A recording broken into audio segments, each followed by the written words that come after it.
President Biden spent more than 2 hours on a call with Russian President Vladimir Putin Tuesday as Russia continues amassing troops along its border with Ukraine.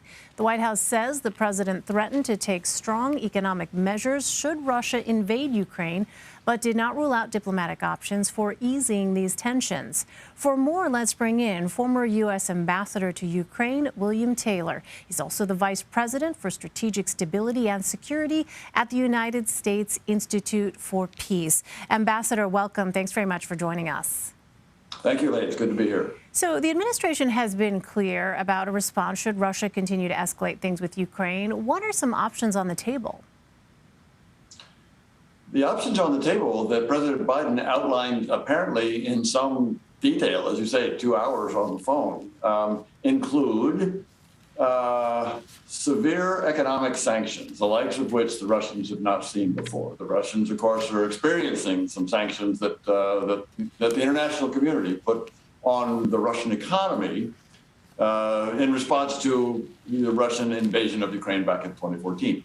And Secretary Blinken has said that those sanctions, the new sanctions that they're talking about that would be imposed if the Russians decide to invade, are much worse than the existing ones. So that's number one. But that's not it. There's also discussion of additional military assistance, but in two respects. One is if the Russians invade Ukraine, our NATO allies, the Poles and the Bulgarians and the Lithuanians and Latvians, will see the Russian tanks coming west and will be concerned. And they will likely ask, according to Jake Sullivan, for additional support from the United States, military support, NATO support. And Mr. Sullivan suggests that these requests will get a positive response. So number one. And number two, the other aspect of the military assistance will be directly to Ukraine. This is a continuation. As we know, Ukraine's been getting security assistance for some time, and it's accelerated since 2014, since the Russians invaded.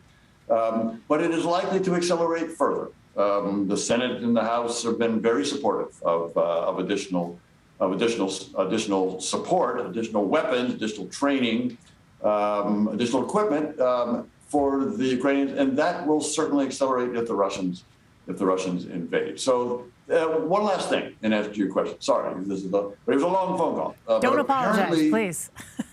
Apparently, there was discussion of the Nord Stream 2 gas pipeline.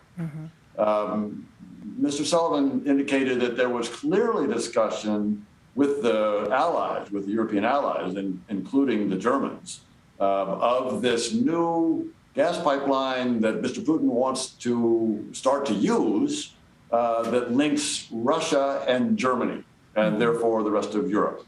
And according to Mr.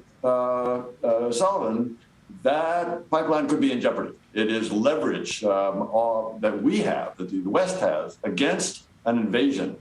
So all these things, Elaine, are on the table in answer to your question.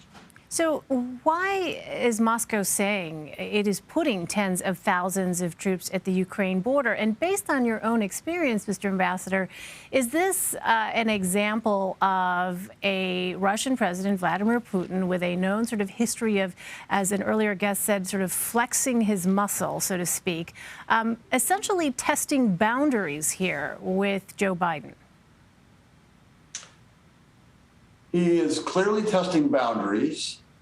He has clearly done this before. So his earlier invasion of Ukraine might be instructive. When the pro-Russian president of Ukraine fled because he was very unpopular, he fled to Russia.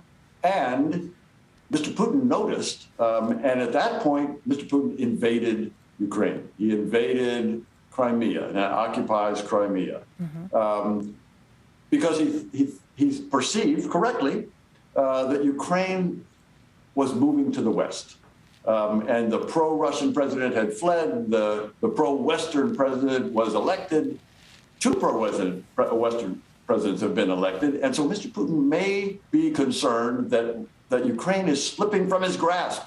You know, he has said that the dissolution of the Soviet Union was the greatest geopolitical catastrophe last, and he wants to try to reassemble this. And reassembling it really means Ukraine. He is the most important part of that reassembly of the Soviet or Russian empire is clearly Ukraine.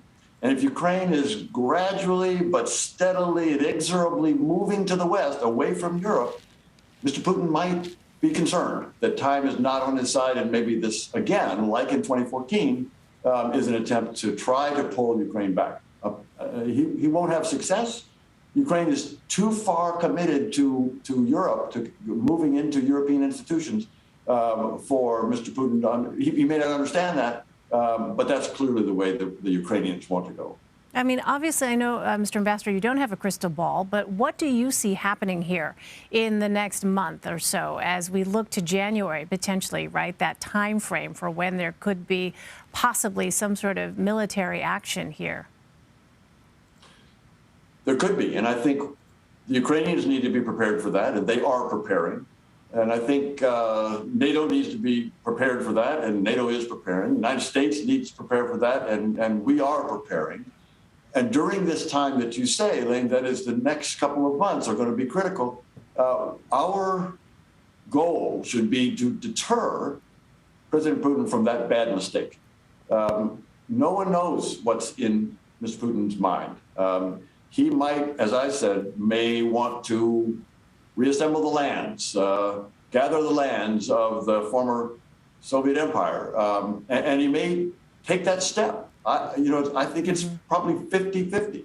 On the other hand, it may be more of a bluff that he would like to get some concessions from President Zelensky, might like to get some concessions from President Biden. He probably hoped to get some concessions today. It sounded like he got no concessions, according to Jake Sullivan. That's exactly what he said, no concessions. It could be 50-50. There's a third way, however. The other thing that we ought to be considering over the next couple of months until this maximum vulnerability of January, February, as you say, is the third way is diplomacy. And apparently, President Biden laid this out as well to President Putin and said, look, if you've got real concerns, if you're concerned that the Ukrainians are going to invade you, or that NATO is going to invade you, if you're really concerned about your security, we are happy to have that conversation. We're happy to have the Europeans and the Ukrainians and the Americans and the Russians sit down and have this conversation about perceived threats. If you're really serious about a threat to you, we're happy to talk about it. If you de-escalate, if you pull the troops back from the border, because no one can have conversations and talks and discussions and dialogues, negotiations while there's a gun to their head. So in order to have those conversations, in order to defuse this crisis, Mr. Putin needs to pull his troops back. He pulled the troops back to some degree back in April when President Biden called him about this buildup the first time. So this is possible. All right, this is possible. Incredibly high geopolitical stakes. Former ambassador to Ukraine, William Taylor. Mr. Ambassador, thanks very much for joining us. Thank you, Elaine. It's great to be here.